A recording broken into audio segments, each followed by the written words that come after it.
going to interview Nick. Find out. We will in a minute. Okay. I'll tell you what, keep the music going, George.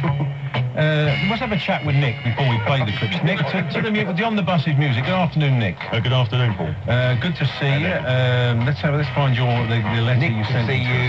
to see you, Nick. It was Nick Rolfe. Oh yeah, I know the name. Your email us on a regular basis, don't you? Yeah. Getting confused. I thought you did. A fine contributor to the show. Thank you very much. You're a Palace fan. You live in Hawley. Yep. And yes, right, you've had emails on the show. You said I was the guy who boxed his best friend with heavy pillows on my hands whilst he had proper boxing gloves. Remember that one? I was also the guy who was given a £5 by Stan Bowles and emailed in to ask if he wanted it back. It was the only thing I'd ever put in my post office account. It's now worth about 30 quid. That's fantastic. He'd probably put it on a horse for you. I also ate 20 penguins, which were in a jar one Saturday morning, which belonged to my mate, and felt so guilty I went out and bought another 20, which I ate as well by midday. That's fantastic. You also trod on Alan Hansen's foot when he got off the Liverpool coach at Selhurst Park. He did it on purpose. Yeah.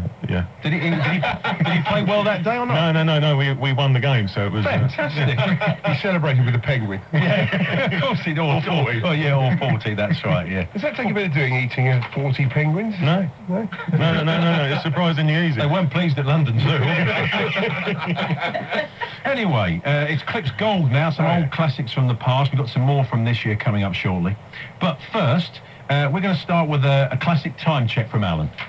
It's gone 9:32. Don't forget Andy Gray coming up at 10 o'clock here on the Sports Breakfast. 9:32. Tiger after the ball on the left-hand side. 9:32 here on TalkSport. In 9:32, that was the time when that clip. It's always easy to find because if you do it by the time, that's right, exactly. Yeah. And this is John Fashioner, of course, talking about what surprises him. Nothing. What about John? Were you surprised when Mark McGee was sacked? I was very surprised. Very surprised. I mean, in football, there's nothing that surprises us anymore. Well, what else apart from that, Mark McGee getting sacked. This was one of the shocks, wasn't it? This was one of the great shocks in radio history. This was the day that our own Mike Parry came out on air. What happened was, at about 5 o'clock the next morning, I suddenly woke up, rolled over, and kissed the person on the head who was next to me. But it wasn't the girl. It was my mate. On the head? On the head. I rolled over. Of course, he was horrified. He leapt up, threw a punch at me, you know. And I sort of explained I thought he was a woman. But, you know... Porky punched again. And it was all a terrible mistake. But anyway, it only lasted seconds. It was a misunderstanding. And I assure you that I have no heterosexual tendencies, even if I did. What a great way to do it. I am what I am. He could have sung, couldn't he? Well, he wasted an opportunity there. So this is Beelzy. We're going to. Oh no, this is a caller to Alan and Mike. Now, this is one of our favourites. This was a caller to Alan and Mike many years ago. We thought was going to talk football, but kind of had a different agenda. Let's go to London and Neil. At the moment, no one disagreeing. Neil, good morning. Welcome to Talk Sport. Good morning, Alan. Hi. Greetings to a fellow Celt. Thank you. I was sorry the Kilted Warriors weren't in Euro 2000. Well, they were close, but I'm not sure how well Scotland would have done as well when you look at that last four. It's very questionable. On the general point, I would say that sport has become far too pressurised and high profile.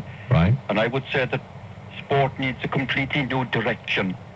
In fact, I think the whole world needs a new direction to simplify it and get back to the simple, innocent little things of life. And believe it or not, Alan, I think it soon will get it with the second coming of Christ too. Right, take your point, Neil. Let's go down. Take your point, Neil. To Watford and talk to second coming of Christ. Coming up, it's first of all, we'll look at the game between Manchester. I love it, Alan. Take your point. As a fellow case, as a son of Gavaska. Anyway, this is our own Jonathan Bills popping up in the Falls panel shortly. Into a tremendous interview, I think, with Graham Taylor. He got so much out of him, didn't he? He did. Do you think To Rise for Sale has done enough in recent weeks to justify an England start midweek? You don't ask me that question. Well, you can ask me, but I'm not going to answer it.